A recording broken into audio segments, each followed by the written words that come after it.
So, welcome to this week's episode of Coffee Talk. If you have just joined, Coffee Talks are our short in-between episodes where we read your user-submitted stories, hang out with friends, talk about witchy pop culture, or even chat to you about what's going on in our personal practices. If you want to be featured on Coffee Talk, email us at submissions@coffeeandcauldrons, or you can send us your submission on our website, coffeeandcauldrons.com. You can send us your tips, ghost stories, or any kind of funny story that you think that the community would love to hear. Be sure to let us know if we can share your name or if you would prefer to be anonymous. Your social media usernames are also a really good way to get credit. And as a reminder, if you join us on Patreon this month, March 31st, we're going to be having a class with Paula Victoria Dye on palmistry, which is going to be very exciting. That will be at 2 p.m. Eastern Time and is available to everyone library tier and up. Or if you're interested in the class, but you're not interested in Patreon, you can head to our Eventbrite where you can buy just a one-off ticket to the class.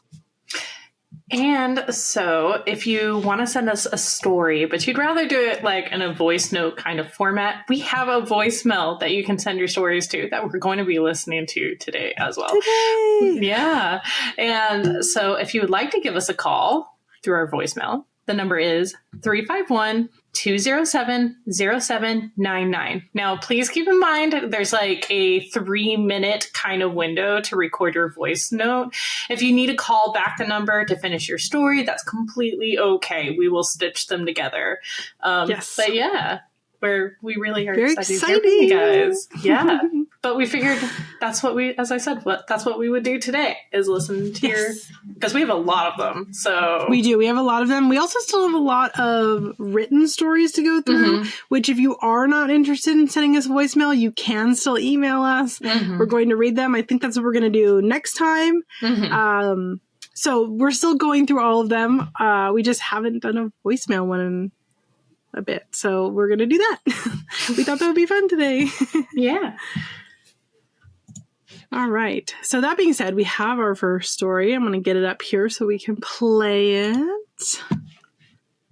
All right. You ready?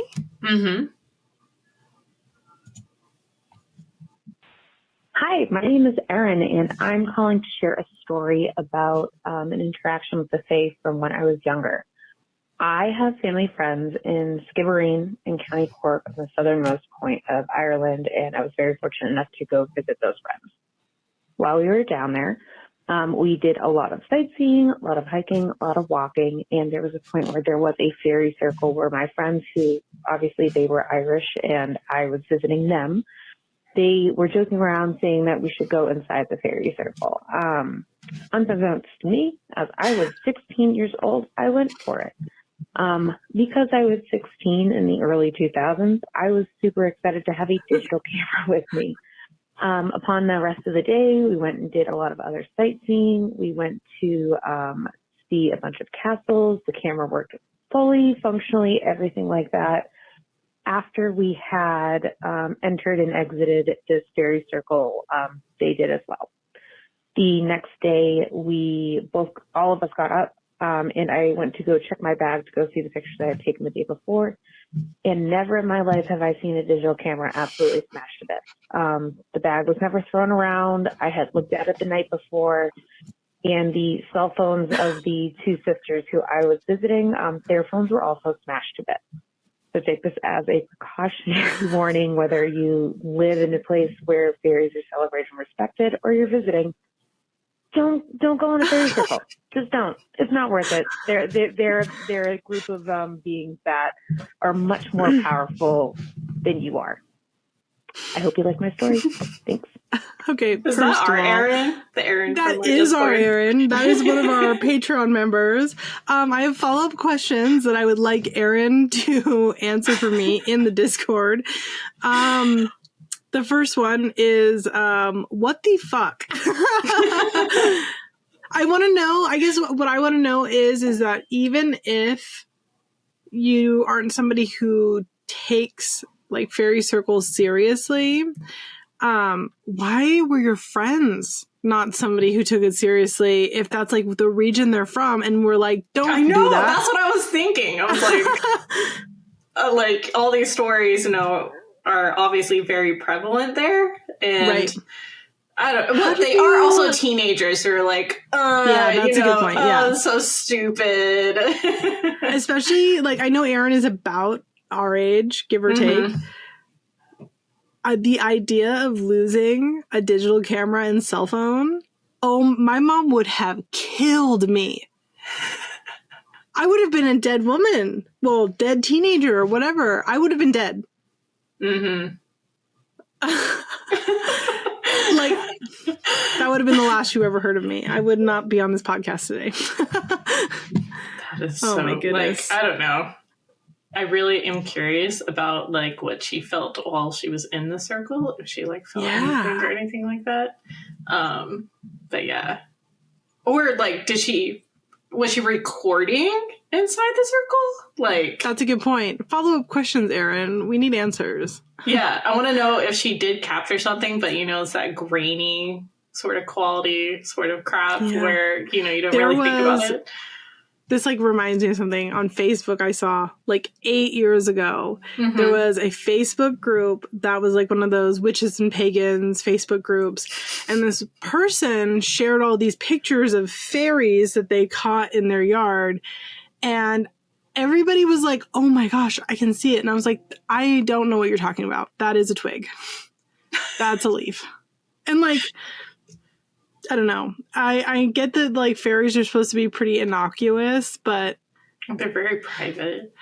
But yeah. And then also like along the lines of like photography and stuff, guys, just because there's a sun flare or like flare from like candles and stuff like appearing on your pictures, those aren't fairies. They're not spirits. They're literally just lights from your candles. And it's really bad on the iPhones. On the iPhones, the mirror is so bad that it literally will capture the lights to like the side of your candles. I don't know. It's kind of hard to explain. She's gaslighting you. This is spiritual gaslighting. Don't listen to her. I'm a photographer. What would I know? I know nothing. I know nothing. Lens flares are so like annoying. They're so fake. And I'm not a photographer like you are. Lens flares are very annoying. Very, very. They are. Anyway, I have follow-up questions, Erin. So we need to know, one, why it is that your friends like push you to do that, teenager or not. Two, how badly were you dead by your mom? Okay, like how many times did she kill you? And three, did you capture anything on the camera that you think that could have been the reason for it, or did you feel anything? So let us know. Yeah, the audience needs to know. The audience must know. All right, our next one is 3 parts. So I think that's going to be the only additional that we're going to have time for today, because these are pretty short episodes. You ready? Yep.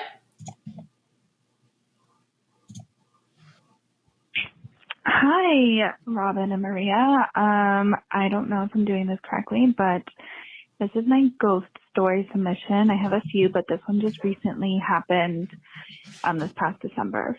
So basically, I live in New York, and our family lives in New York as well. So this year we decided, because the family is growing, that it would be nice to get an Airbnb for the holidays so that no one, is trying to fit everybody into a small Brooklyn apartment to host the holidays, and no one is burdened with the cooking, the cleaning. We can all kind of do it together.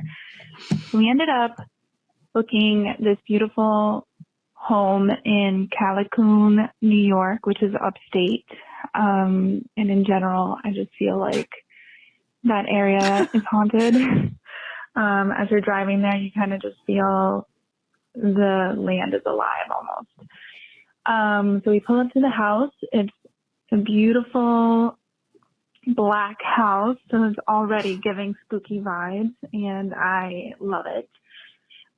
So it's really big. So there's 3 floors and a basement, unfinished. A beautiful backyard area with a river in the back, which I feel like any source of water kind of helps bring some activity. So we all arrive, and they have this book that's there with the photos of the renovation that the family did. I think the house was built in like the 1800s or something. But it's, I think, 7 of us, maybe like 10 adults and 4 little ones. So the heat wasn't really working. So for the majority of the trip, we were really in the living room area, and they had like this old school wooden stove. So we would like have a fire going. It was your quintessential winter holiday escape. Like I was just living my best life, and it was everything I had hoped for. First night, we don't really feel anything. So we're all settled in. Second day, it's a random warmer day in December. So it's like 50 degrees. So we decide actually it would be nice to do the bonfire outside. So the guys go to start that fire. It's pretty dark outside at this point. It's like getting dark. And I go to sit with them. And then our relative, she's like an auntie, is inside in the other sitting room with the doors closed, taking a call from Colombia, saying Merry Christmas to the relatives. And then another relative was, oh my gosh, my story just got cut off. So I'm really sorry if this is super annoying that it's in 2 parts. Anyway, I'll try to be fast. So we are all down, like trying to stoke this fire outside. And when I come back upstairs, our auntie was like so spooked, totally white in face, and was like, oh my God, did you see that the lights went out? And so basically the power had gone out in the entire house for a minute. And she was in this sitting area on the phone, but the door doesn't have a latch or anything. Like it just closes, like it doesn't shut in any way. And it's a glass panel door. So it just like, shuts, I guess. I don't know how else to explain it. And so when the lights went out, she got up to see what was going on and couldn't open the door. So it was being held closed and she couldn't get out. So she's starting to scream for our other relative, trying to avoid names. But she couldn't hear her, and she's screaming, and the door doesn't open. And finally her daughter hears her, comes out and like opens the door. But there is no way for that door to be locked shut. So we're all kind of like freaked out, whatever. And we're starting to talk, and our other relative is like, yeah, on the 3rd floor, I was taking a shower and the door just like slid open, and it's like a plexiglass on a metal kind of track kind of door. And she said that the same thing happened to her. So later that night, we're wrapping presents. The kids are all asleep. So like one family is sleeping with the baby, and then my son's dad is sleeping with him on the other floor. So it's just me, the women, and then an uncle wrapping these gifts quietly, like in the middle of the night. So obviously, like, we're not going to be making any noise because we don't want the kids to wake up and see that the gifts are already there, etc. So we all like finish what we're doing. We go to bed, go to the 3rd floor, and I feel like there's something in my room, and I'm so freaked out. But I'm in my head, I'm like, don't give it any, like, don't pay it any mind, right?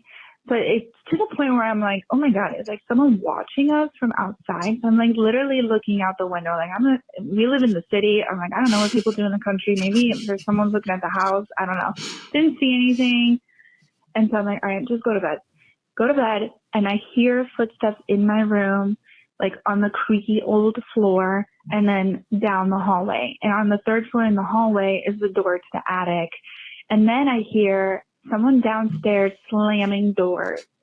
So I'm like, what the heck is going on? Then my son, who's 5, comes running upstairs to me and is like upset, crying, and needs to sleep with me. So I'm like, okay, tuck him in with me.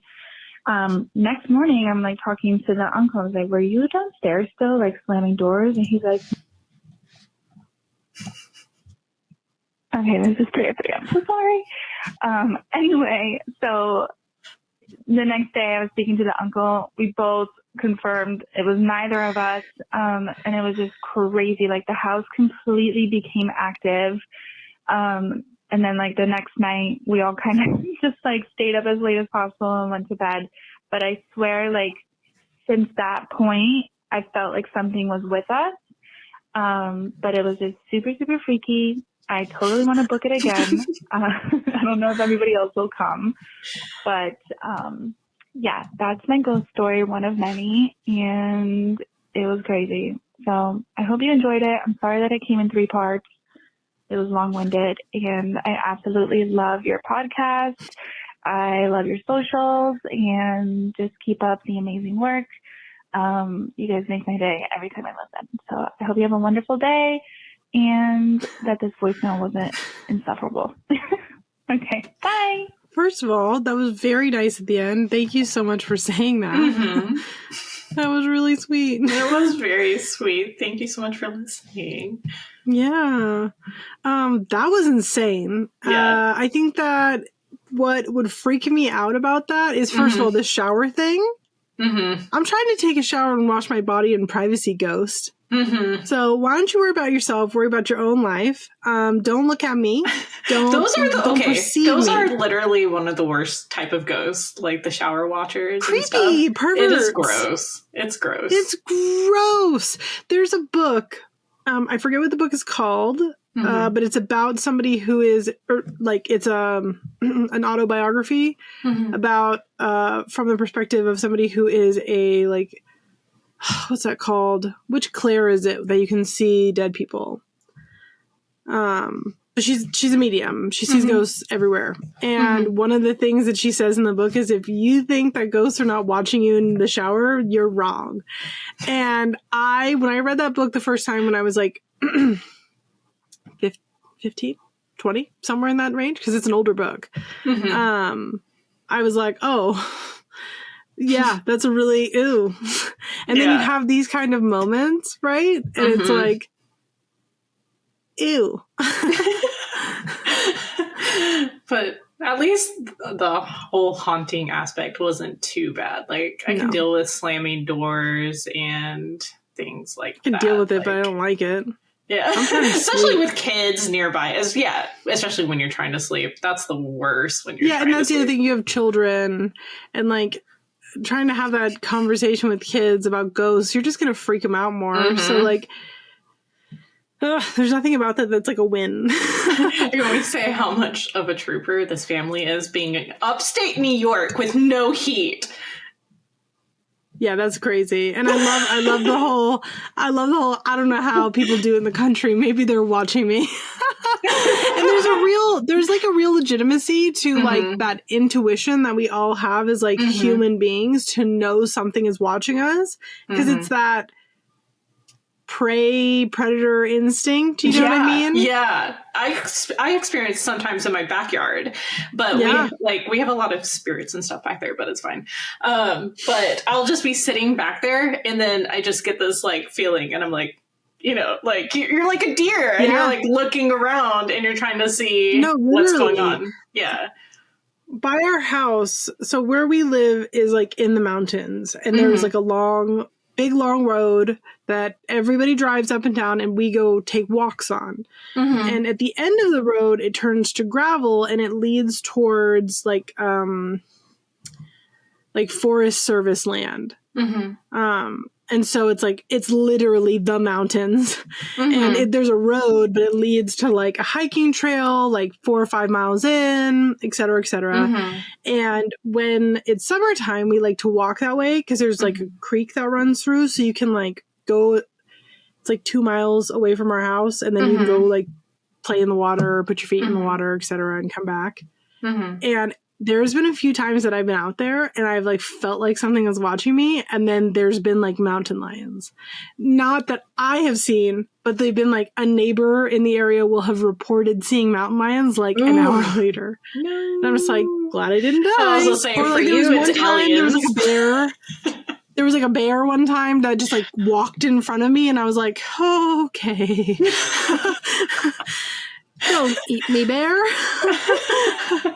I am friend, not food.